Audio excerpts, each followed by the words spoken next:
안녕하세요 학생 여러분, 반갑습니다. 민우쌤입니다. 우리가 일상생활에서 당연하다고 생각하는 것들이 있죠. 숨 쉬는 것부터 시작해서 식사를 하고 버스를 타고 학교에 가서 수업을 듣고, 누군가의 노력이 있었기 때문에 편하게 누리고 있는 것들이죠. 너무나 편리하게 사용하는 전기 역시 우리가 태어나면서부터 있었기 때문에 당연히 존재하는 것이고, 어떻게 만들어지는지에 대해서는 관심이 없습니다. 원래부터 있었던 것을 우리는 당연하게 여기기 때문에 굳이 왜라는 질문을 던지지 않는 것이죠. 하지만 그것들에 대한 감사와 관심을 갖게 되는 순간 더 많은 것을 볼 수 있는 눈을 갖게 되는 것입니다. 세상에 원래부터 그런 것이 없듯이 당연히 그런 것 또한 없는 것이죠.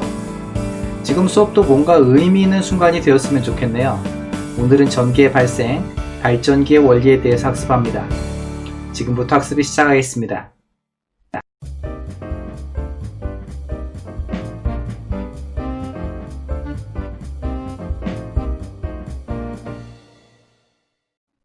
오늘은 지난 시간에 이어 자석의 운동에 의한 전류의 발생 두 번째 시간으로 전자기 유도에 대해서 본격적으로 학습하게 됩니다. 개념은 다음과 같습니다. 전류가 발생하고 코일 주변에 전류가 발생하여 흐르는 현상을 어떤 식으로 이용하게 되는지 학습하게 됩니다. 학습 목표는 다음과 같습니다. 자석의 운동에 의해 발생하는 전류의 특징을 설명해 보도록 하죠. 지난 시간에 배웠던 내용 복습해 보도록 하겠습니다. 전류, 전압, 전기저항, 그리고 ohm의 법칙이 있었죠. 전하라고 하는 것은 우리 Q, 대문자 Q라고 쓰기로 했고요. 전기적인 성질이라고 얘기했습니다. 자, 성질은 두 가지가 있었죠. 무엇과 무엇이었어요? 플러스와 마이너스, 이렇게 두 가지가 있었죠. 그래서 플러스 전하, 마이너스 전하, 이런 식으로 얘기했었고요. 그 중에 우리가 주로 살펴보게 되는 것은 이 마이너스 전하를 띠고 있는 전자의 이동에 대해서 주로 살펴보게 됩니다. 전하의 단위는 뭐였어요? 단위는 대문자 C라고 쓰고 쿨롬이라고 이렇게 읽었었죠. 자, 두 번째는 전류였습니다. 전류는 대문자 I로 썼었고요. 주어진 시간 동안에 이동하게 되는 전하의 양, 이런 거 따졌죠. 전하의 이동 방향은 마이너스가 이동하는 것이기 때문에 플러스 쪽으로 이동한다, 마이너스에서 플러스 쪽으로 이동한다 라고 얘기했었지만, 전류의 이동 방향을 얘기할 때는 전류는 플러스에서 마이너스로 흐른다, 전류 I는 이런 식으로 흐른다 라고 얘기했었죠. 자, 전류의 단위는 어떻게 됐었나요? 전류의 단위는 A, 대문자 A라고 쓰고 읽을 때는 암페어라고 읽는다고 했었죠. 자, 세 번째는 전압입니다. 전압은 V라고 이렇게 표시하게 되고요. 전하당 공급되는 전기 에너지라고 얘기합니다. 전하당 공급되는 전기 에너지, 그래서 전류가 흐르게 되는 원동력이라고 얘기하게 되고요. 전압의 단위는 우리 볼트라고 얘기하고 있습니다. 자, 그리고 네 번째, 전기저항은 R이라고 쓰죠. 전류의 흐름을 방해하는 것이고요. 전류가 흐르는 것을 방해하면서 이 전기 에너지가 열 에너지 혹은 빛 에너지 형태로 바뀌게 되는 것입니다. 자, 전기 저항의 단위는 이렇게 쓰고요. ohm이라고 읽게 됩니다. 이 ohm의 법칙은 전류, 전압, 저항과의 관계를 얘기하고 있었는데요. 이 전류 I는 전압 때문에 생기는 거니까 전압과는 비례하게 되겠고요. 전기 저항하고는 반비례하게 됩니다. 전기 저항은 전류의 흐름을 방해하는 것이잖아요. 그러니까 저항이 커질수록 전류 값은 작아지게 될 것이다. 그래서 I는 R분의 V다 라고 하는 공식을 이용하게 됐었죠.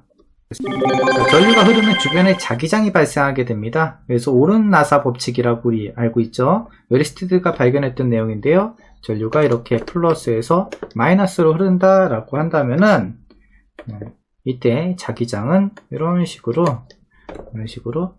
반시계 방향으로 형성이 되는 겁니다. 그래서 전류의 방향은 플러스에서 마이너스, 이렇게 오른손에 엄지손가락으로 표시하게 된다면은 이 주변 자기장은 이런 식으로 반시계 방향으로 형성된다 라고 얘기했었죠. 자, 전류가 흘렀더니 자석이 생겼습니다. 이 자석을 이용하는 거예요. 그래서 어떻게 이용하냐면요, 자, 이걸 감았습니다. 자, 이렇게 직선으로 흐르던 것을 감게 되면 가운데에 자기장이 모이게 되는 것을 볼 수가 있죠. 자, 이렇게 하면은 사방으로 퍼져나갔던 자기장을 모아서 쓸 수 있게 됩니다.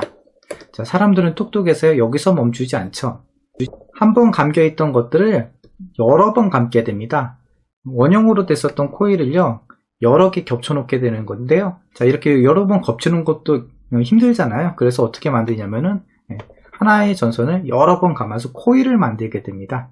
이렇게 코일을 만들게 되면은, 가운데 모였던 자기장이 감기는 횟수에 따라 가지고 배가 되어서 자기장이 세지게 되는 것이죠. 이런 식으로 자기장이 점점 세지게 되고요. 이걸 이용해서 우리는 전자석을 만들게 되는 것이죠. 즉, 전류가 흐를 때만 자석의 성질을 띠게 되는 이러한 도구를 만들게 되는 겁니다. 굉장히 똑똑하죠? 자, 여기서 그치지 않았어요. 어떻게 하냐면요, 이 사이에다가 가운데 비어 있잖아요. 비어 있는 이곳에다가 철을 놓고 감았더니 더 자기장이 세지더라. 이것을 이용한 게 바로 지금 우리가 사용하고 있는 전자석이 되는 것입니다. 자, 이걸 사람들이 그치지 않고요, 더 발전시킵니다. 어떻게 만드냐면요, 이런 도넛 모양으로 만들어서요, 이 주변에 이렇게 코일을 감게 됩니다. 코일을 감아가지고 사용하게 되는 것이죠. 자, 이렇게 했더니 또 효율도 좋아지더라 라고 얘기하게 됩니다. 이런 건 좀 어려운 얘기를 솔레노이드 혹은 토로이드 이런 식으로도 이제 명칭을 부르게 되는데요. 이 부분에 대해서 나중에 고등학교 올라가셔가지고 배울 기회가 있을 수도 있습니다. 아마 고등학교 물리2에 아마 등장하게 될 텐데요. 여기서 한 단계 더 지나가게 됩니다. 어떻게 하냐면요, 자, 전류가 흐르면은 이 전선에 전류가 흐르게 되면 이게 자석이 된다고 했잖아요. 자석이 됩니다. 그런데 주변에 자석을 놔요. 그러면은 자석과 자석 사이에는 힘을 주고 받죠. 어떻게 해요? 같은 그 끼리는 밀어내는 척력이 작용하게 되죠. 그리고 다른 그 끼리는 잡아당기는 인력이 작용하게 되는 것입니다. 그래서 전기적인 성질 가지고 자기적인 성질을 만들게 되고요. 주변에 자석이 있게 되면 서로 힘을 주고받게 되는 조건이 되는 것이죠. 자, 이것이 바로 뭐냐면요, 전자기력 되겠고요. 이것이 바로 우리가 얘기하는 전동기의 원리가 되는 것입니다. 전동기, 모터라고도 얘기하게 되는 거죠. 전동기의 원리다 라고 해서 작년에 다 배웠던 내용입니다. 지난 시간에 이 부분까지 이제 배운 거거든요. 전류에 의해서 자기력이 만들어지게 됩니다. 그럼 반대로 거꾸로 해서 전류를 만드는 방법은 없을까라는 질문을 던지게 되는 것이죠. 자, 이 전기력이 왜 생겼냐라고 얘기했었냐면요, 자기력선의 밀도 차이를 만들면서 이동하게 된다라고 얘기했습니다. 이 부분은 실은 모르셔도 됩니다. 그냥 여러분들이 자석이 생겼고 주변에 자석이 있으면 힘을 주고 받는다, 여기까지 이해하셔도 되는데요. 자, 왜 힘을 주고 받는지를 제가 자기력선의 밀도 차라는 말로 설명을 했습니다. 자, 이 자기력선의 밀도 차이를 제가 힘을 줘서 인위적으로 만든다라고 하면 거꾸로 이 전류를 생산할 수 있지 않을까라고 제가 질문을 던졌었고요. 자, 이 자기력선의 밀도를 발생시키는 방법을 어떻게 했었냐? 원형 코일이 있는데 원형 코일 주변에 자석이 이렇게 접근하거나 혹은 멀어지거나 하는 경우 있잖아요. 그럼 통과하는 자기력선의 수가 변한다. 그리고 아니, 자석이 움직이지 않고 코일이 움직이는 경우도 있을 수가 있겠죠. 자, 이런 경우면은 얘기했듯이 전류가 발생할 수 있지 않을까라는 얘기했었고요. 그리고 두 번째, 이때 전류의 방향은 자기력선의 밀도 차이가 발생하는 것을 방해하는 방향으로 전류가 발생하지 않을까라고 제가 얘기했었습니다. 이것을 우리는 유도전류라고 하고요. 그리고 이것을 전자기 유도라는 표현으로 오늘 배우게 되는 것입니다. 자, 지난 시간까지 내용 정리해 봤고요. 자, 지금부터 본격적으로 수업에 들어가 보도록 하겠습니다.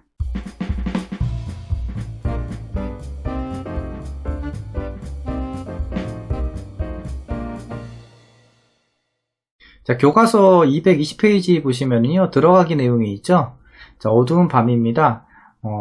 후레쉬, 손전등을 들고 가고 있는데요. 지금 한 친구는요, 손전등에 이제 배터리가 다 닳아가지고 더 이상 불을 켤 수 없다고 합니다. 자, 그런데 이런 얘기를 하고 있네요. 이 손전등은 전지가 없지만은 손잡이를 계속 눌렀다 놓으면 불이 켜진다라고 얘기하네요. 이게 가능한가요?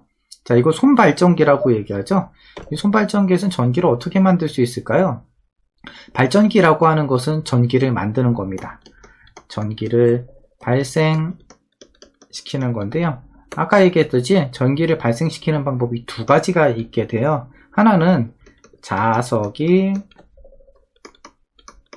코일 주변에 움직이는 경우, 혹은 코일이 자석 주변에 움직이는 경우, 이렇게 두 가지 경우가 있을 겁니다. 그래서 이 코일을 통과하는 자기력선의 밀도가 변하게 되면은 이걸 방해하는 방향으로 전류가 발생한다 라고 방금 정리했습니다. 자, 이 내용들을 가지고 오늘 수업을 하게 되는 거예요.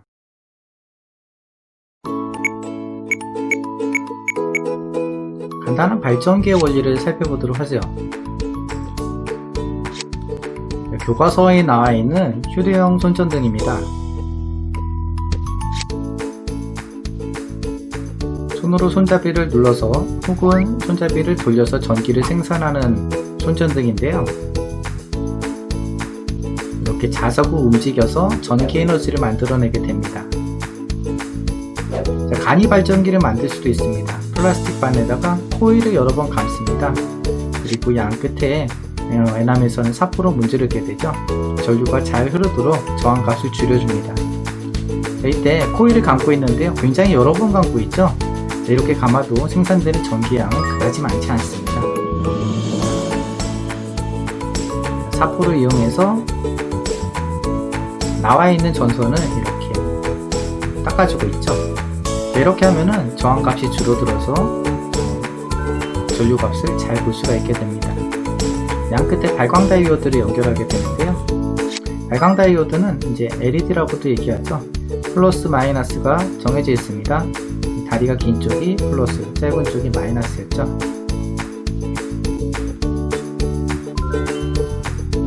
자, 플라스틱 관 안에 자석을 넣고 관 양쪽 끝을 마개로 막습니다.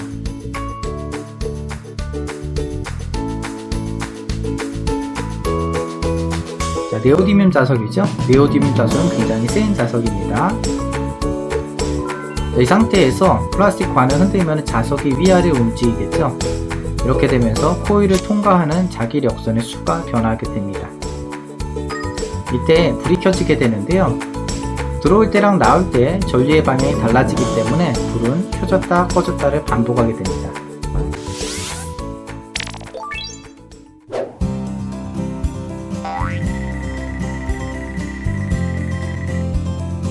자석의 역학적 에너지가 전기 에너지로 바뀌는 것을 살펴볼 수가 있었습니다. 자, 어떤 식으로 전류를 만드는 건가요? 자, 전선 주위에 자기장을 변화시킵니다. 이 자기장을 변화시키게 되면은 이 변화를 방해하는 방향으로 자기장이 발생하게 됩니다. 이 자기장은 어떻게 생겼냐면요, 전선에 전류가 흐르면서 발생하게 되는 겁니다. 자, 우리는 이거 앞에서 배웠었습니다. 웨르스테드가 했던 실험이었잖아요. 이렇게 전류 I가 플러스에서 마이너스로 흐른다 라고 했었을 때 주변의 자기장이 이런 식으로 발생한다 라고 얘기했었죠. 오르나사 법칙이었어요. 전류, 자기장 해가지고 설명했었잖아요. 자, 그러면은 어떤 식으로 전류를 발생시키는지 하나하나씩 따져보도록 하죠. 우선 첫 번째, 전선 주위의 자기장을 변화시키는 방법입니다. 여기 보시면요, 자, 어떤 식으로 자기장을 변화시키느냐. 자, 자석이 움직이는 방법이 있습니다. 자, 기왕이면은 센 자석을 이용하게 되면은 자기력선의 밀도 차이 변화가 훨씬 더 크겠죠. 이거 원형 코일이라고 합시다. 원형 코일에 자석이 접근합니다. 자, 이러한 자석이 이렇게 접근하게 된다라고 얘기했었을 때, 이게 센 자석이라고 한다면은 여기서 나오는 자기력선의 수가 많을 거 아니에요. 그래서 똑같이 접근한다고 해도 센 자석인 경우에는 통과하는 자기력선의 수의 변화가 훨씬 더 많아지게 될 것이죠. 자, 두 번째는 전선을 움직이는 방법이 있습니다. 자석이 있는데 전선이 이렇게 접근하는 방법도 있겠죠. 자, 그런데 직선으로 되어 있는 것보다는 주변의 자기장을 모을 수 있는 방법, 즉 코일을 이용하게 되면은 원형으로 되어 있는 거 여러 번 감은 걸 이용하면 더 좋다고 얘기했었잖아요. 코일이면은 더 전류를 많이 모을 수 있겠다라고 생각할 수 있겠죠. 또 하나는 이렇게 움직이는 방법 말고요, 자석의 세기를 변화시키는 방법도 있습니다. 자, 우리가 만약에 전기를 만든다고 합시다. 우리가 전기를 만든다고 하면 자석이나 전선을 움직이는 게 훨씬 더 수월하겠죠.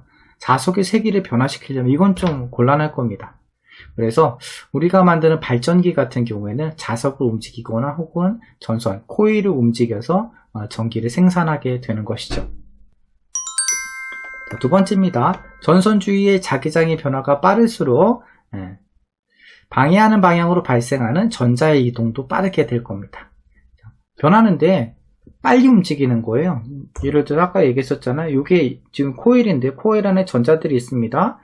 자석이 이렇게 접근하게 돼요. 그러면 이쪽에서 들어오는 걸 방해하는 방향으로 자기장이 발생하게 될 텐데요. 이때 이 자기장이 발생할 때 빨리 접근하면은 빨리 발생해야 되잖아요. 빨리 발생하려면 이 안에 전자들도 빨리 움직여야지 되는 거죠. 그럼 전자의 이동이 빠르다라고 하는 것은 전류가 증가한다는 얘기죠. 왜요? 전류 I는 주어진 시간 동안에 통과하는 전하의 양을 따진 값이 되는데요. 시간당 통과하는 전하량이 많아지게 될 테니까 그만큼 전류값도 증가하게 되는 겁니다. 자, 그러면 전류를 많이 생산할 수 있는 방법을 우리 알 수 있겠죠? 우선 코일을 준비해야 되겠고요. 기왕이면 직선보다는 이런 여러 번 감겨있는 코일이 좋겠고요. 자석을 움직이는데 자석을 빨리 움직이거나 빨리 들어갔다 빨리 나오거나 하는 방법을 통해서 기왕이면 이 자석은 센 자석을 이용하게 된다면 전류가 많이 생산될 수 있겠죠.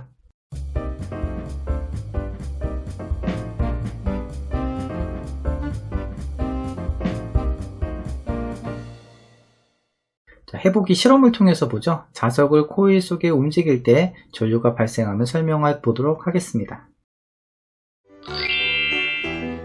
이번 시간에는 자석을 코일 속에서 움직일 때 전류가 발생하는 현상을 알아보겠습니다.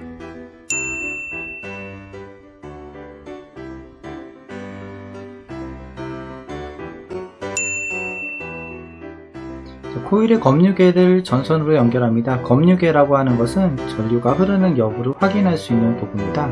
전류계랑 비슷하다고 생각해도 좋습니다.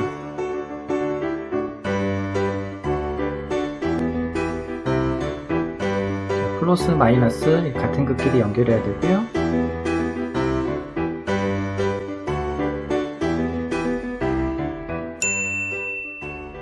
자, 자석을 코일에 넣으면서 검유계의 바늘을 움직이며 봅니다. 자, 가만히 있을 때 보면요, 검유계가 움직이지 않은 것을 볼 수가 있죠. 자, 뺄 때는 반대 방향으로 움직였다가 자석 영향을 받지 않으면 멈추는 걸 볼 수가 있네요. 자, 넣을 때와 뺄 때 전류가 흐르죠. 방향은 서로 반대고요. 정지했을 땐 전류가 흐르지 않았습니다.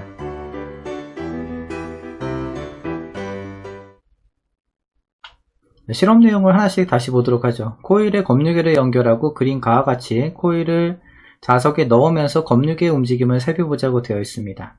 여기 지금 보면요, N극이 접근하고 있죠. N극이 접근하고 있습니다. 그리고 여기 보면 코일을 여러 번 감아놨죠. 한두 번 감아놓은 게 아닙니다. 굉장히 많이 감아놓은데요. 왜냐면 감으면 감을수록 여기서 유도되는 자기장이 커지게 되고요. 자기장이 많이 유도되기 위해서는 그만큼 전류도 많이 흘러야지 되는 것이죠. 그래서 코일의 감은수는 발생하는 전류의 값과 비례하게 됩니다.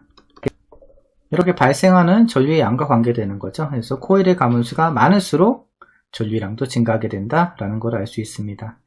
자, N극이 접근하고 있죠? N극이 접근할 때 검유계의 바늘이 이렇게 오른쪽으로 살짝 움직였었어요. 동영상에서 보셨죠? 자, 그림 나와 같이 자석을 코일에 넣고 정지한 후 검유계의 바늘의 움직임을 관찰해보자 되어 있습니다. 가만히 있을 때는요, 자, N극이 이렇게 있을 때 N극에서 나오는 자기력선의 수가 변하지 않습니다. 얘가 변해야지 전류가 만들어지는 거였잖아요. 근데 이 수의 변화가 발생하지 않으니까 그를 통해서 전류가 발생하지 않는 것을 볼 수가 있었고요. 검유계의 바늘은 가운데에서 이렇게 0에서 멈춰 있게 되는 것을 볼 수 있게 됩니다. 그림 다와 같이 자석을 뺍니다. N극이 바깥쪽으로 나가게 되죠. 원래 이렇게 나왔던 자기력선의 수가 바깥쪽으로 빠져나가면서 줄어들게 됩니다. 그럼 이 줄어드는 것을 방해하는 방향으로 검유계에 G라고 표시하게 되는데요. 0을 기준으로 해서 바늘이 이번에는 왼쪽으로 이렇게 움직이게 되는 것이죠. 그래서 들어올 때는 오른쪽, 빠져나갈 때는 왼쪽으로 이렇게 번갈아 가면서 움직이게 됐습니다. 어떻게 할 때 검유계의 바늘이 움직이는지 설명해 보죠. 이 자석이 움직일 때입니다. 자석이 움직일 때 검유계의 바늘이 움직입니다. 그럼 자석이 빨리 움직일수록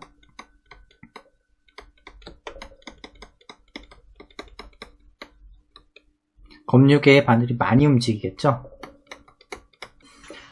자, 빨리 움직일수록 검류계의 바늘이 많이 움직입니다. 검류계의 바늘이 많이 움직인다 라고 하는 건 뭘 얘기하냐면요, 전류가 많이 발생한다 라고 얘기하게 되는 거죠. 이 전류의 발생을 우리 하나씩 따져보도록 합시다. 여기서 발생하는 전류를 우린 유도 전류라고 얘기하게 됩니다. 코일 주위에 자석을 움직이게 되는 경우인데요. 이 자석을 움직이게 되면은 코일을 통과하는 자기장이 변합니다. 자, 그러면서 코일에 전류가 흐르게 되는데요. 이때 코일을 통과하는 자기장이 변하면은 이것을 방해하는 방향으로 자기장이 발생한다고 했어요. 자, 전류는 코일의 자석을 가까이 할 때와 멀리 할 때 반대로 흐른다고 했죠. 자, 보도록 합니다. 자, N에서 N이 지금 접근하고 있습니다. 자, 들어오는 거죠. N에선 자기장이 이렇게 나가는 자기장이 있게 되는데요. 이 들어오는 걸 방해하는 방향으로 이 코일에 자기장이 생기는 겁니다. 그 위쪽에 뭐가 되는 거예요? N극이 되는 거겠죠. 반대편에는요, S극이 유도가 돼야 되는 겁니다. 자, 이런 식으로 유도가 되려면요, 우리 오른손 법칙이었죠. 이런 식으로 돼야 되는 거죠. 자, 오른손으로 한번 위쪽 엄지손가락이 위를 향하도록 가리켜 보세요. 자, 그렇게 되려면요, 전류의 방향은, 여기서 유도 전류의 방향은 이런 식으로 형성이 돼야 되는 겁니다. 여기에서 나와서 이렇게 형성이 돼야 되는 거죠. 이래야지 위쪽으로 흐르게 되는 겁니다. 그래서 지금 검류계에서 지금 바늘이 오른쪽으로 움직이게 되는 거죠. 이번에는 N극을 멀리 한다고 합시다. N극이 이렇게 빼고 있습니다. 원래 자기장이 여기서 N에서 S 방향으로 이렇게, 원래는 N에서 S 이렇게 다 그려야지 되는데 일부만 그리고 있습니다. 나가는 방향으로 자기장이 있는데 멀어지면서 이 부분을 통과하는 자기력선의 수가 감소하게 되는 것이죠. 그럼 감소하는 것을 방해하는 방향으로 자기장이 형성이 돼야 돼요. 자, N극이 나가는 걸 방해하려면 위쪽에 뭐가 생겨야지 되는 거죠? S가 생겨야지 됩니다. 반대는요, N이 되는 거죠. 자, 이런 식으로 형성이 되려면요, 우리 오른손 법칙이었죠. 아래쪽으로 엄지손가락을 가리켜야 됩니다. 자, 아래쪽에 되려면요, 어떻게 해야 되는 거죠? 이런 식으로. 전류의 방향이 반대가 돼야 되는 거죠. 자, 이렇게 해서 이렇게 되어야지 전류가 형성이 되면서 아래쪽에 자기장이 나오게 되는 것입니다. 자, 그래서 전류의 방향이 지금 반대로 되고 있는 걸 볼 수가 있죠. 아까랑은 반대 방향으로 전류가 흐르기 때문에 검류계의 바늘도 반대로 되는 것을 볼 수가 있습니다.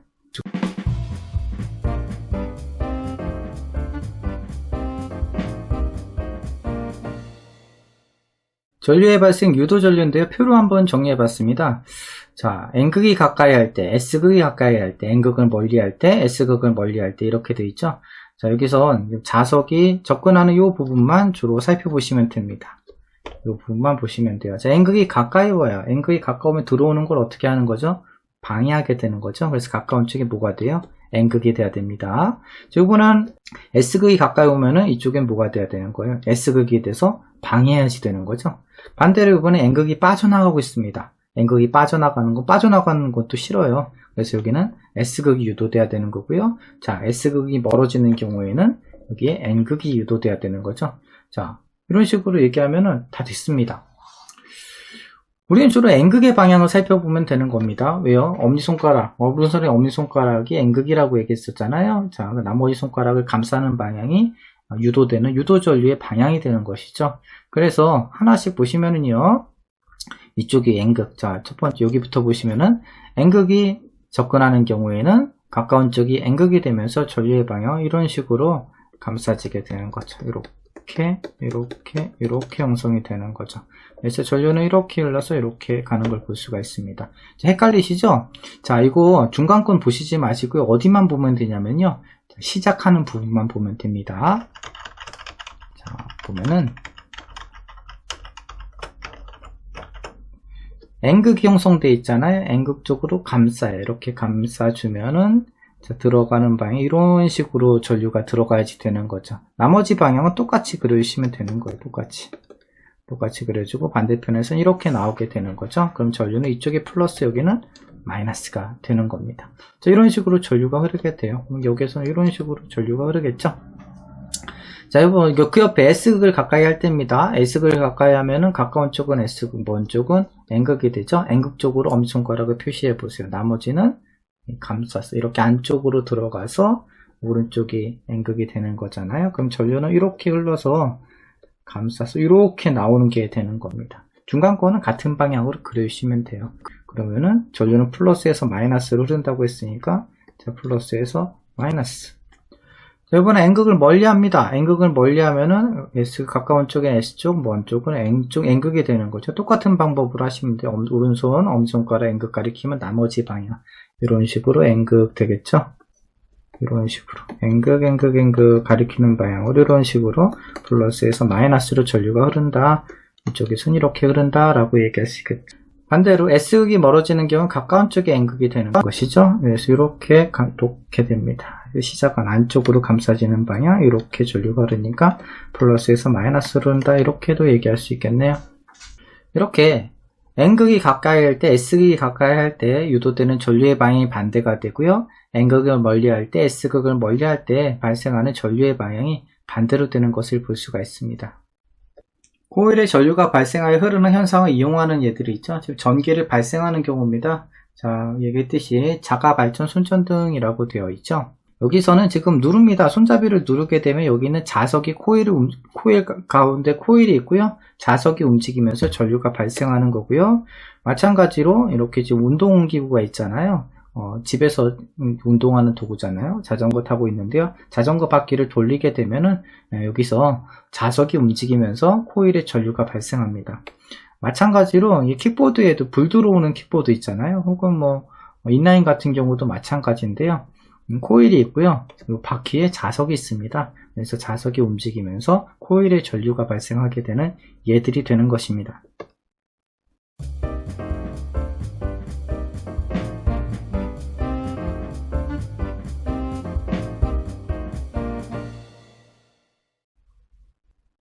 코일 내부에 무엇이 변하면은 코일에 전류가 흐르는 현상이 발생하나요? 자기장이라고 얘기했었죠. 자기장이 변하면은 코일에 전류가 흐른다. 이 전류를 우리는 유도전류라고 얘기했습니다. 그리고 코일의 자석을 가까이 할 때와 멀리 할 때 코일에 흐르는 전류의 방향은 서로 반대 방향이 된다 라고 얘기했죠.